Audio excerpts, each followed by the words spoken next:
Olá, queridos irmãos, sejam bem-vindos a mais um devocional em família. E hoje o tema do nosso devocional é Instrumentos de Deus para abençoar e para proclamar.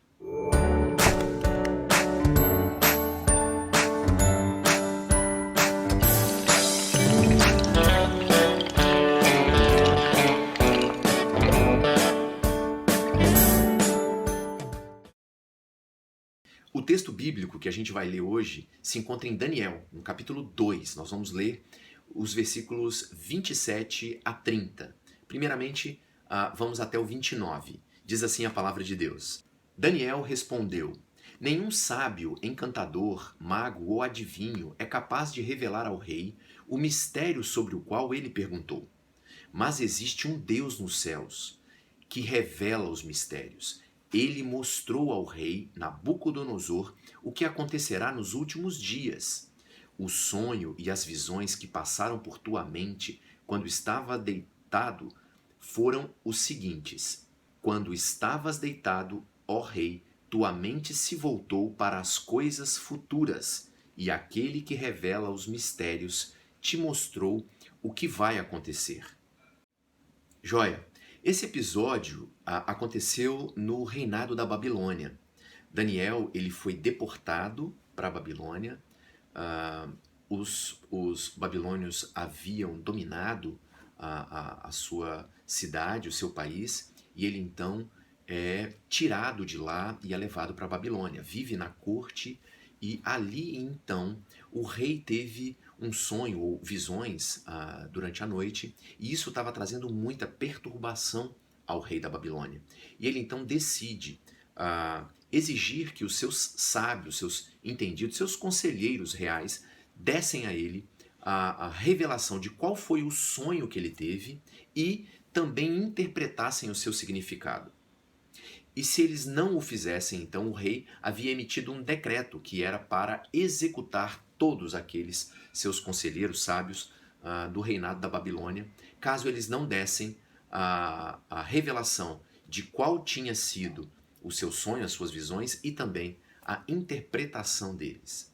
Então Daniel, ao saber dessas coisas, ele então pede ao rei que dê a ele um prazo para que ele possa tentar interpretar e trazer as respostas para o rei. Ele então decide fazer uma coisa muito interessante. No meio daquela circunstância de risco de vida, de um decreto real que estava na iminência de ser executado para matar todos os sábios, e Daniel fazia parte desse grupo, Daniel então resolve no seu coração fazer uma coisa. Ele chama os seus amigos, compartilha com eles a respeito dessa informação, desse decreto, e eles então se colocam em oração, em intercessão, em súplicas ao Senhor.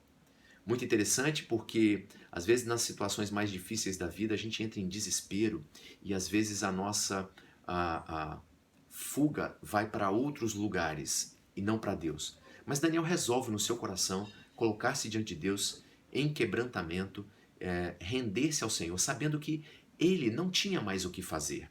Portanto, ele dependia exclusivamente do Senhor. Não era nada do qual ele pudesse estar executando diligentemente que ele conseguiria resolver.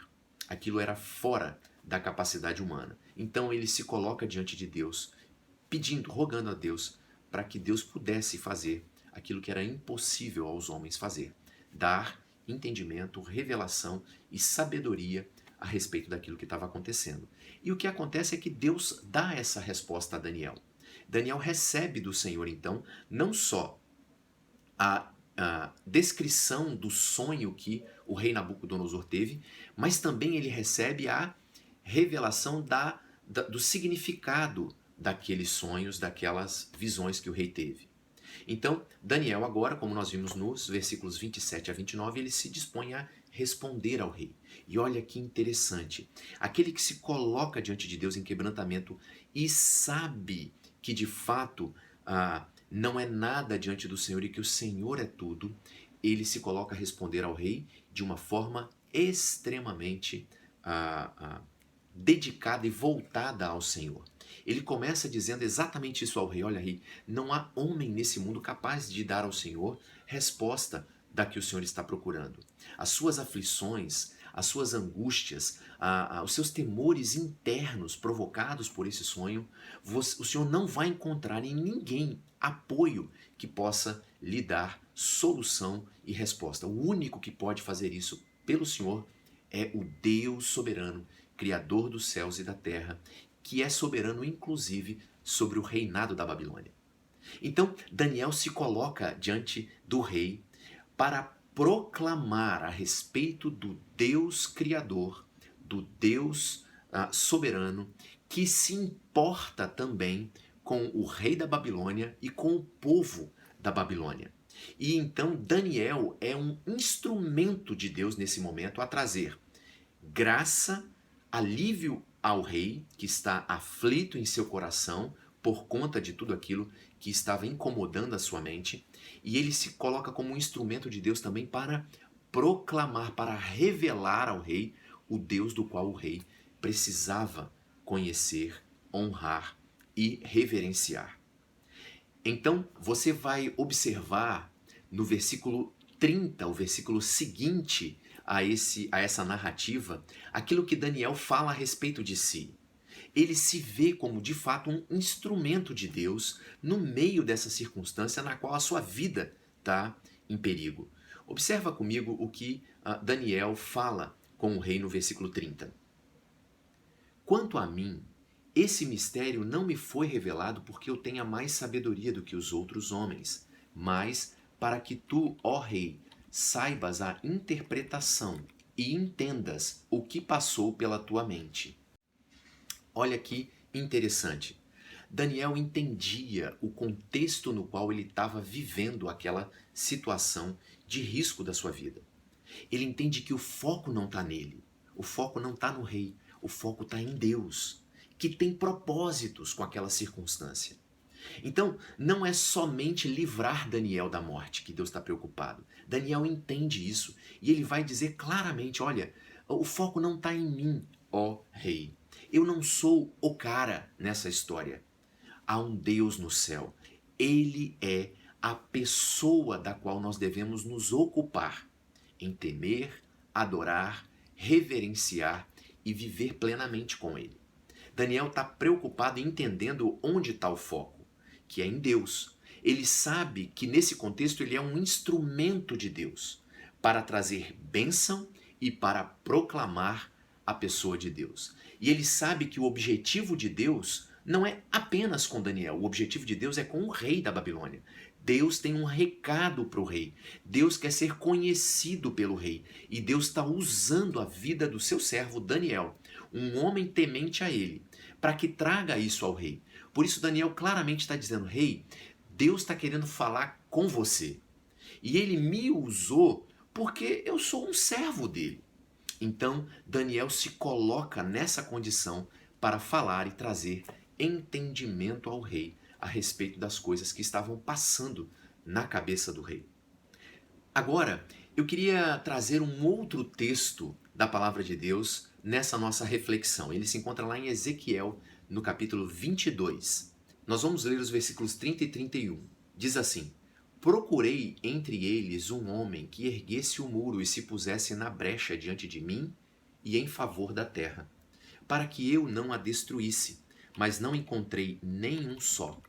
Por isso derramarei a minha ira sobre eles e os consumirei com o meu grande furor. Sofrerão as consequências de tudo o que eles fizeram, palavra do soberano Senhor. Muito bem, aqui nós vemos então uma história mais triste no seu final, porque a palavra de Deus a Ezequiel é a de que Deus procurou inclusive alguém que pudesse erguer um muro, se colocar na brecha do muro para interceder, para ser um canal de bênção junto a um povo mau, iníquo, perverso, para que esse povo se arrependesse. Deus amava aquele povo e Deus também amava o povo da Babilônia. Agora, nesse caso em Ezequiel, o que a palavra de Deus diz é que Deus não encontrou ninguém que pudesse agir como Daniel, que se colocasse na brecha do muro que construiu para ser ali um instrumento de bênção para a nação, um instrumento de proclamação de Deus para a nação. Então, como aplicação da nossa reflexão, será que nós também não estamos vivendo situações ou circunstâncias difíceis, dias difíceis como Daniel?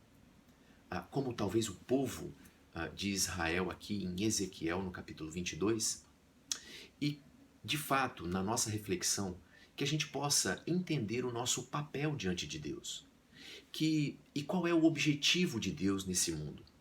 Não apenas nos livrar de circunstâncias difíceis ou impossíveis aos olhos humanos, como foi no caso de Daniel, mas que a gente entenda o nosso contexto, entenda os objetivos de Deus e que a gente se coloque diante de Deus como um instrumento de bênção, de graça do Senhor aos outros e um instrumento de proclamação do Deus Salvador, da mensagem de Deus, que Deus se importa com os perdidos, com as pessoas desse mundo em suas desorientações da vida.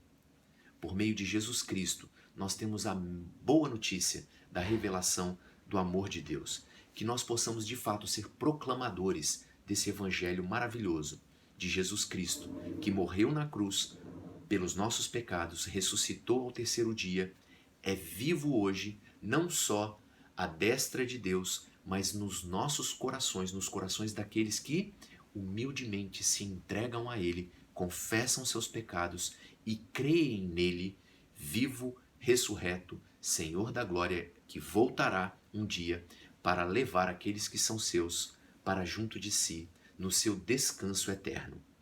Você está preparado a ser assim, esse instrumento de Deus? Então, eu te convido a olhar para as circunstâncias dessa vida, nas quais você está vivendo, como sendo elas oportunidades para que você seja um canal de bênção do Senhor e um instrumento de proclamação do amor de Deus em Jesus Cristo. Deus te abençoe.